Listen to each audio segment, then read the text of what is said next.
तेलंगाना में अगर आप कॉर्पोरेट कंपनियों की लिस्ट निकालेंगे तो देश के दलित, पिछड़े और आदिवासी वर्ग का एक भी व्यक्ति नहीं मिलेगा, जबकि इसके उलट वहां के गिग वर्कर्स की लिस्ट में सबसे ज्यादा दलित, पिछड़े और आदिवासी वर्ग के लोग मिलेंगे। इसलिए जब तेलंगाना में जातिगत जनगणना के परिणाम आए तो प्रदेश के मुख्यमंत्री ने शानदार कदम उठाते हुए प्रदेश में ओबीसी आरक्षण को 42% तक बढ़ा दिया। नरेंद्र मोदी 24 घंटे दलित, पिछड़े और वनवासी की बात करते हैं, लेकिन जब देश के 90% लोगों की भागीदारी की बात आती है तो वह चुप हो जाते हैं। लेकिन जैसे जैसे तेलंगाना ने पूरे देश को रास्ता दिखाया है, वैसे ही हम पूरे देश में जातिगत जनगणना कराएंगे और आरक्षण में 50% की सीमा की दीवार को तोड़ देंगे। अहमदाबाद में कांग्रेस के अधिवेशन के बाद राहुल गांधी ने क्या कुछ कहा, आइए आपको पूरा सुनाते हैं। और मैं जानता हूं कि जो तेलंगाना की हालत है वो इस देश के हर प्रदेश की हालत है। तेलंगाना में 90% आबादी ओबीसी, अति पिछड़ा, दलित, अति दलित, माइनॉरिटी, आदिवासी।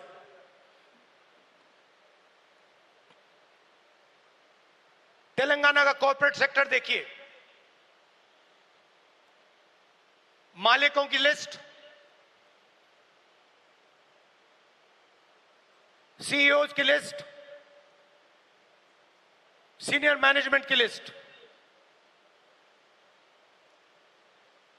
90% में से आपको एक व्यक्ति नहीं मिलेगा।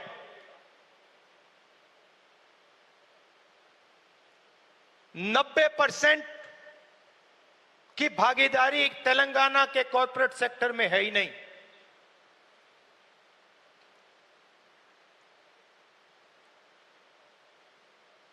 आजकल 21वीं सदी में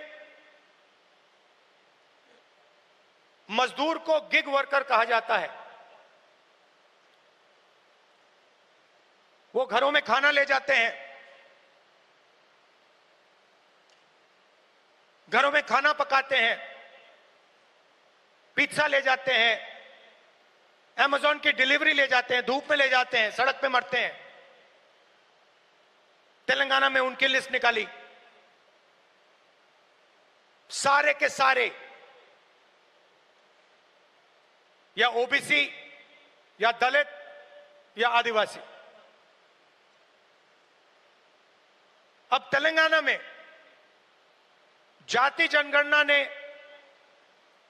एक बिल्कुल नया औजार दिया है। तेलंगाना में हम सचमुच में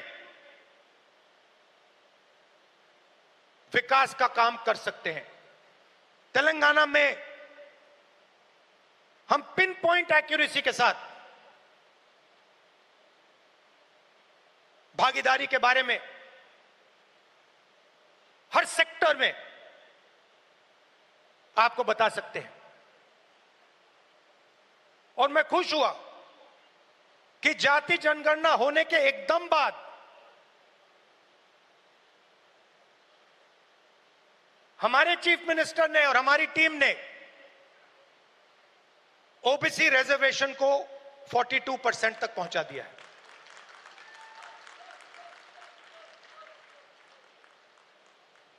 हम सुपर पावर की बात करते हैं, मगर जब धन की बात होती है, भागीदारी की बात होती है, कॉर्पोरेट इंडिया की बात होती है, चाहे प्राइवेट अस्पताल हो, प्राइवेट एजुकेशन सिस्टम हो, 90% उसमें है ही नहीं। मोदी जी 24 घंटा पिछले वर्ग की बात करते हैं, दलितों की बात करते हैं, आदिवासियों, वनवासियों की बात करते हैं। वो उनको वनवासी कहते हैं। मगर जब उनकी भागीदारी का सवाल आता है, जब उनके पार्टिसिपेशन का सवाल आता है, तो बीजेपी के लोग बिल्कुल चुप हो जाते हैं। तो ये तेलंगाना ने एक क्रांतिकारी कदम उठाया है और पूरे देश को रास्ता दिखाया है।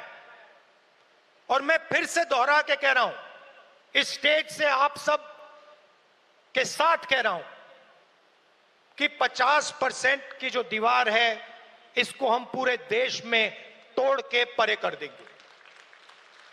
और जो शुरुआत हमने तेलंगाना में की है